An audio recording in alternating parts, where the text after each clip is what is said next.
রাধে রাধে। আগের পার্টে তো 1 নম্বর পার্টটা আমি কীভাবে সেলাই করেছি সেটা তো তোমাদের সাথে শেয়ার করছি।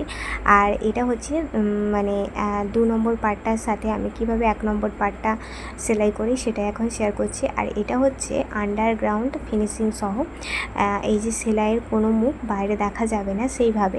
আর মেন ফেব্রিকের দিকে মেন ফেব্রিকটা রয়েছে, আর লাইনিং মানে ভেতরের দিকটাতে লাইনিং বসিয়ে এইভাবে সেলাই করছি।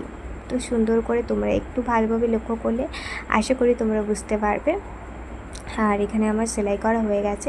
এবার যেহেতু একটু রাউন্ড মতন শেপ রয়েছে সেহেতু আমি কিন্তু ছোট ছোট করে কাট করে দিলাম, যাতে ফিনিশিংটা বাইরের দিক থেকে বেশি ভালো লাগে।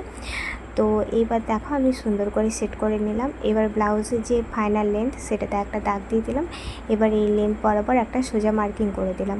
তো মার্কিং করে দেওয়ার পর ভালো করে পিনটা সেট করে ওই মার্কিং বরাবর চারপাশটা কিন্তু আমি সেলাই করে নিচ্ছি। দেখো আর্মহোল, কোমর, সাইড, শোল্ডার থেকে পুরো অংশটা আমি সেলাই করে নিচ্ছি। এবার এক্সট্রা যে কাপড়টা রয়েছে ওটা আমি কাটিং করে দেবো। তার আগে আমি এই যে 2 নম্বর পার্টটার উপর থেকে সুন্দর করে একটি চাপ সেলাই দিয়ে দিচ্ছি। তো চাপ সেলাই দিলে দেখতে একটু বেশি স্টাইলিশ লাগে। তো তোমরা চাইলে এটা করতে পারো। রাধে রাধে।